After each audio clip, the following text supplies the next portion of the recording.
I want to welcome to the show for the first time one of the newest additions to the Progressive Army, a young guy, and we'll let him tell us his age if he wants to, but he has been writing with the Progressive Army now for a few months, and he has his own YouTube channel that I definitely want you to check out. Sahil Habibi, how's it going, man? Thanks so much for joining me. Hey Ben, how's it going? I'm doing well. How about you? Doing good, doing good. So I've read, I mean, obviously you're writing over there at the website that I'm one of the managers of, and I've read your work. You have a great voice, and I've seen some of your videos. Tell us just a little bit about yourself, and then, you know, give me like 30 seconds about you, and then I want to jump into your article about the DNC. Okay, so yeah, so I'm a writer at the Progressive Army. I also have a YouTube show currently. It's called The Progressive Voice. I like to make videos breaking down what's going on in the news.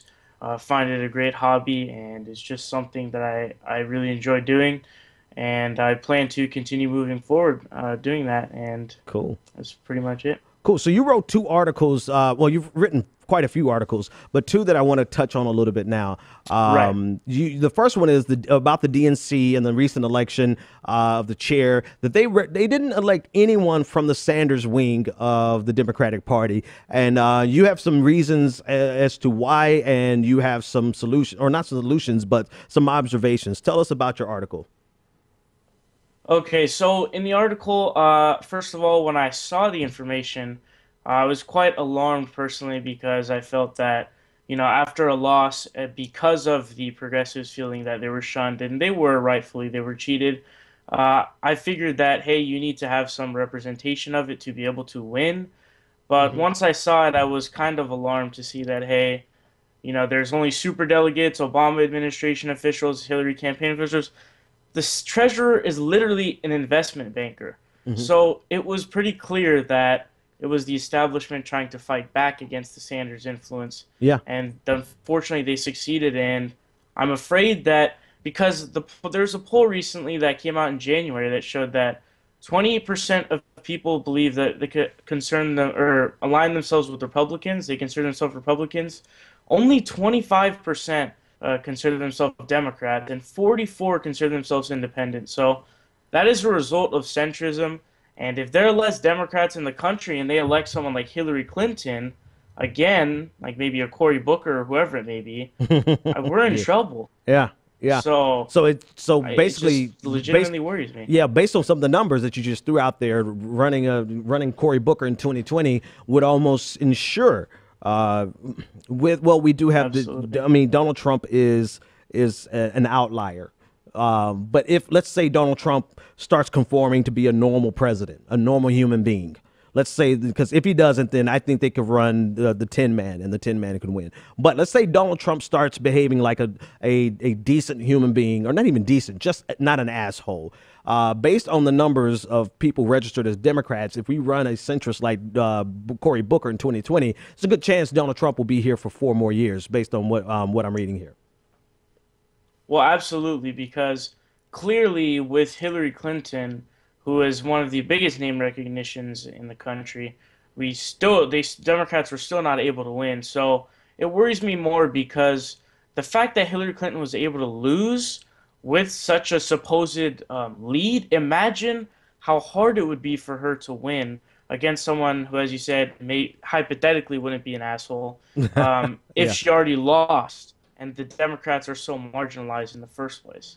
Yeah, we are coming from a very marginalized position. I would agree. The only thing I'm concerned about is that Donald Trump may very well mellow out and not be as disgusting as he is on a regular basis, and that will really fool a lot of people into being comfortable with the idea of him being president for 8 years. But your second article is really one that I'm definitely interested in. You're talking about well, first, congratulations on the first article. I mean, it's you have like 28,000, 30,000 views on that article. That's a great read for any website, even our small website. That's a great read.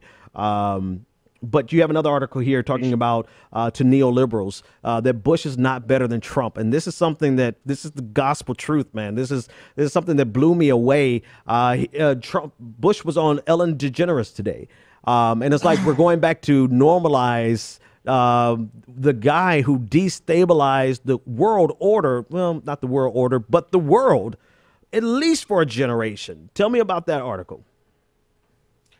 Okay, so of course, George Bush, he's a guy who really, in my opinion, puts money interest over anything else.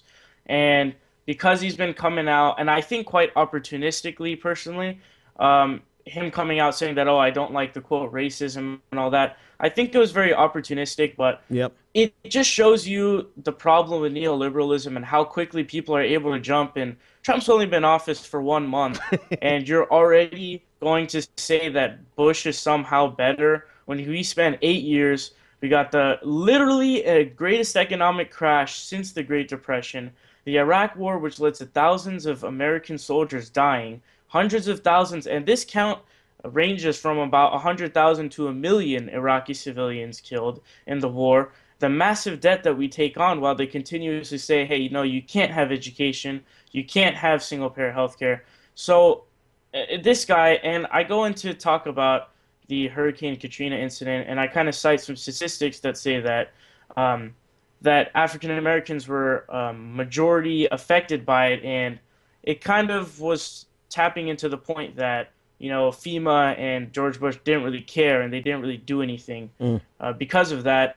And also the whole, scandal of him getting in office in the first place with the Bush v. Gore Supreme Court case.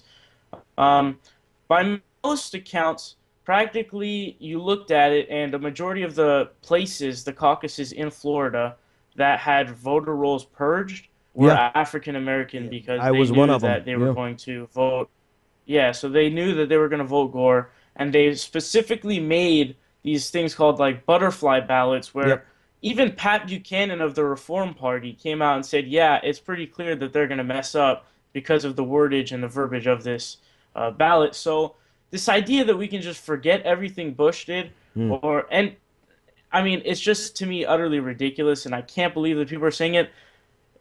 Maybe if we waited till the end of 8 years of Trump, and there really was a lot of things, but to say that 1 month of Trump is worse than 8 years of George Bush, I think is absolutely obscene. It's unbelievable. I don't think first of all, before I say another word, man, you're great. Great analysis, spot on. I agree with every single thing that you said, especially about Bush. I mean, there's just no way that you could put them side by side.